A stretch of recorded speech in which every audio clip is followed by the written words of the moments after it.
Hier, j'ai vu des chefs de formation politique venir ici s'essuyer les pieds sur le Parti libéral du Québec. Je veux être très claire. Jamais je ne vais accepter ce genre de comportement de la part de gens qui aspirent à gouverner le Québec. Ça, c'est Dominique Anglade ce matin, après que hier, elle ait été interrogée sur la possibilité que Jean Charest se lance dans la course au leadership au Parti conservateur à Ottawa. Et on me raconte que plusieurs libéraux n'ont pas du tout apprécié ses propos plutôt tièdes par rapport à M. Charest. Donc, on corrige le tir ce matin. Mais là, après Mme Anglade, arrive Lise Thériault, qui a été ministre sous Jean Charest, dans des moments assez particuliers de l'ère Charest, notamment, rappelez-vous, on parlait de Bernard Gauthier, Lise Thériault et Diane Lemieux, qui ont tenu tête à ce chef syndical. Mais bon, bref, Mme Thériault, qui aime beaucoup Jean Charest, n'a pas du tout apprécié les propos de Paul Saint-Pierre Plamondon, surtout, mais aussi de Gabriel Nadeau-Dubois à propos de M. Charest. Je me tais, écoutons Mme Thériault. Que Paul Saint-Pierre Plamondon se permette de faire la leçon alors que dans sa propre formation politique, là, je vous rappellerai que le député des Îles-de-la-Madeleine, il a été reconnu par la Commission des affaires municipales inapte à assumer une charge publique. Pourtant, c'est le chef parlementaire en chambre aujourd'hui. Lui, il a été reconnu de quelque chose. Je suis une ancienne ministre de M. Charest. Je ne suis pas corrompue. Mes collègues ne sont pas corrompus et nous accepterons pas de se faire traiter de corrompus. Le ministre de la Justice, là, il se met les deux mains, lui, dans l'administration de la justice, puis il a été reconnu coupable d'un geste illégal dernièrement en cours. Fait que je pense qu'il est très mal placé pour pouvoir parler du Parti libéral du Québec. Puis honnêtement, là, Éric Kerr, lui, là, il a embelli son CV dans sa course à la chefferie. Il est qui, lui, pour parler? Il devrait regarder ce qui se passe dans son ministère parce qu'aux articles que j'ai lus la semaine passée, là, ça va pas très bien non plus. Puis avant de parler de nous, il devrait dénoncer ses collègues qui ont eu des gros doutes, des gros manquements au niveau de l'intégrité, dont M. Fitzgibbon. Fait qu'honnêtement, là, pour les leçons, là, on passera. Gabriel Nadeau-Dubois qui dit ce qu'il dit hier, je trouve ça affreux qu'il se serve d'Amir Kadir. La fille d'Amir Kadir a saccagé le bureau de Lynn Beauchamp. C'est ça qui est arrivé dans l'histoire. Il y a des ministres qui ont eu des bombes fumogènes dans leur bureau. On a évacué mon édifice. Je faisais partie de celle-là. Il n'a jamais voulu dénoncer la violence, lui. Pour qui il se prend? Non, mais... d'elle. Non, mais sérieusement. C'est Rocky Belles oreilles, là, en fait. Là. C'est bye-bye. Non, mais t'as peu. Non, mais sans porter de jus, je ne veux pas ouvrir un débat sur l'ère Charest, là. Mais il y a quelque chose de sain et de rafraîchissant à voir un élu libéral assumer ce parti et le défendre avec vigueur. Et moi, que j'ai entendu Mme Thériault, je me suis dit, c'est pas surprenant que le Parti libéral soit à 20 %. On dirait que la chef du Parti libéral est gênée d'être libérale. Et elle est gênée de son parti, des bons, des mauvais côtés. Elle n'est pas capable de l'assumer. Et je pense que c'est triste pour Mme Anglade parce que cette sortie passionnée de Mme Thériault a comme mis en exergue cette lacune du leadership de Mme Anglade encore plus que tout ce débat-là ne l'avait fait jusqu'ici. Stéphane? Ouais.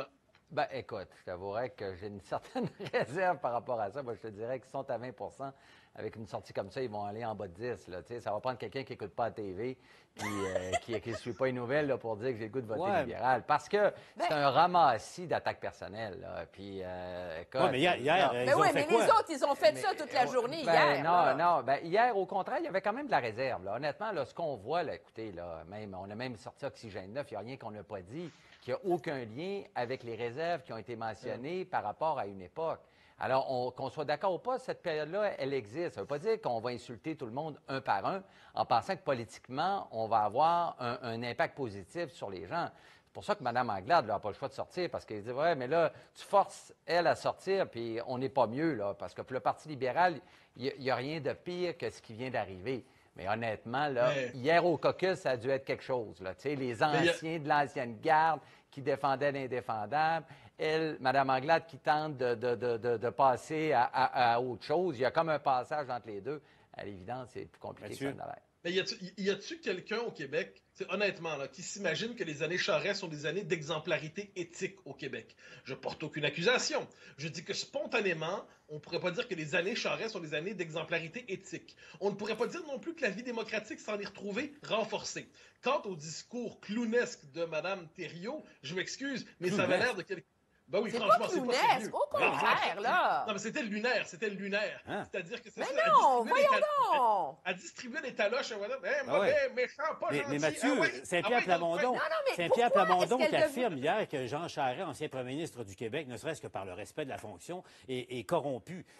Mathieu, as-tu une preuve de ça, toi? Est-ce qu'il y a un document de cours qui démontre que l'ancien premier ministre est corrompu? Moi, j'en ai pas vu. Est-ce que je me suis porté à la défense de Paul Non, Saint-Pierre non, Plamondon c'est pas ça. là-dessus? Mais Je non, dis mais- que, dans un instant, que les années libérales aient été des années marquées par une forme, on pourrait dire, d'handicap éthique. Est-ce que c'est exagéré comme formule? Est-ce que dire que les années libérales, on traîne de ces Mais c'est années-là? pas ce qu'ils ont dit, Mathieu. Un C'est instant, ça le un instant, problème. non, mais c'est le retour de la culotte, de la culotte à vos traînes. C'est-à-dire que quand on voit les libéraux là-dessus, dans ces années-là, l'histoire, ça sert. Ah. Donc, quand on voit ces années-là pour les libéraux, c'est des années d'affaissement pour le Québec.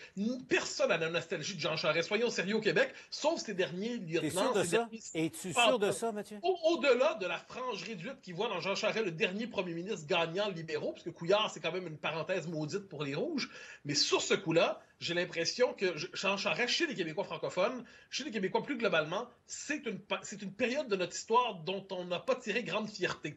Que le Parti libéral doit aujourd'hui se refonder, il doit se refonder non seulement contre l'héritage de Charest, mais au-delà de l'héritage de Couillard aussi. Donc nous présenter l'héritage de Charest désormais à la manière d'un héritage lumineux dont on devrait avoir une certaine fierté. Moi, j'inviterais C'est pas Mme ce qu'elle Thériault a à avoir fait. une petite gêne. Oui, quand même. C'est pas ce qu'elle a fait. Je- Elle a dit qui êtes-vous pour donner des leçons. Tous les partis ont eu leurs problèmes. Et c'est ça, Ok, moi, mais où je pense qu'à un moment donné. Oxygène 9. Attends, Commission Charbonneau, Oxygène 9. Il y a quand même un moment donné, d'un côté, on a une espèce de petit hamster, de l'autre côté, on a un éléphant. Puis là, on dit, oh, ces deux animaux, ça se compare. Faut se calmer, là. Oui, mais en même temps, tu soulèves la question Commission Charbonneau. Oui, puis qu'est-ce qui reste à la fin de la Commission Charbonneau pour qu'un chef de parti comme Saint-Pierre Plamondon accuse un ancien premier ministre d'être corrompu? Est-ce qu'on peut expliquer, justifier ça? Non, mais au-delà de ça, là, il reste que si tu prends l'ensemble des déclarations qu'a fait Mme Thériault, honnêtement, il n'y a personne, je pense que même toi, tu as dû passer, Paul, ton nom dû sortir. Non, À un moment donné, non, c'est que c'est non, pas non, sérieux. non. Là. Ça veut dire que personne ne peut avoir un propos ou une critique au niveau éthique à partir de ce moment-là. Écoute, ça n'a aucun sens. Mais Ça Stéphane, même associé entre M. des Legault propos, à- des questions, mais nommément, Non, je peux pas. dire qu'un ancien premier ministre, et je reprends, je veux pas reprendre le mot employé par Saint-Pierre Plamondon, mais au fond, ne serait-ce que pour le respect, tu sais, est-ce qu'il y a une preuve devant un tribunal démontrant ce que Saint-Pierre Plamondon a dit hier? Est-ce qu'il y a un jugement Non, mais qui c'est démontre? que Est-ce qu'il y a un rapport de police? Parce qu'il n'y a jamais eu il y a une enquête qui dure depuis 10 ans, mais jamais eu de rapport de police. Non, mais Il y a Paul, rien. il y a une confusion. Il y a une confusion, là. C'est-à-dire, les propos de Paul Saint-Pierre Plamondon étaient inadéquats. Il visait, c'est une chose. Et je pense qu'il n'aurait pas dû s'exprimer ainsi. Parfait.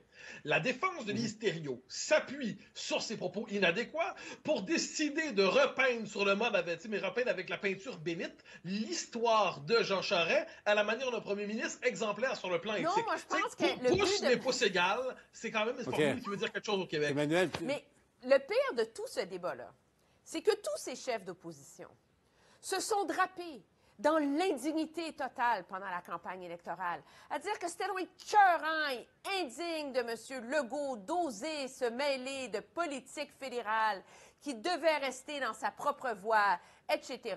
Et là, hier, ils sont tellement partisans dans leur haine viscérale de Jean Charest qu'au lieu de dire, savez-vous, le Parti conservateur décidera ce qu'il veut faire, moi, j'ai une élection à gagner au Ah, Québec, point. il y a d'autres enjeux, puis se concentrer sur ce qu'il faut, ben non, ils n'en ont pas raté une Non, couche, mais puis ils se sont servis à eux-mêmes la médecine qu'ils reprochaient au premier ministre il y a time 3 out. mois, et ça, Je pense c'est que pas les- fort.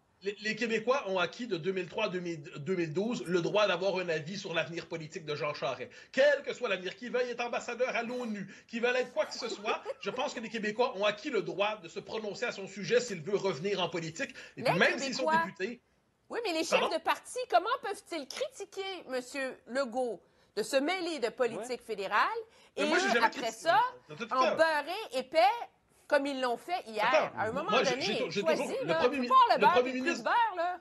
Le premier ministre du Québec a tout à fait le droit de se prononcer sur une élection fédérale. Pour moi, ça va de soi. Oui, Il mais le je fait suis en fonction d'accord de avec nos ça, mais c'est intérêts. eux qui ont dit Bon. qu'il n'y avait pas le droit, c'est Ouais, pas il y a moi, ça. là. Il y a ça. Et moi, dans les circonstances, quand on voit le fait que cette figure ressort de notre histoire, et pas nécessairement de sa part la plus lumineuse, vouloir revenir à la manière d'un sauveur du Parti conservateur fédéral, je pense qu'il y a une forme de réaction du système immunitaire québécois devant cela qui dit « Oh! » Ensuite, il s'essayera. Ensuite, il essaiera d'avoir la carrière, son grand rêve là, pour diriger son beau grand Canada. Là.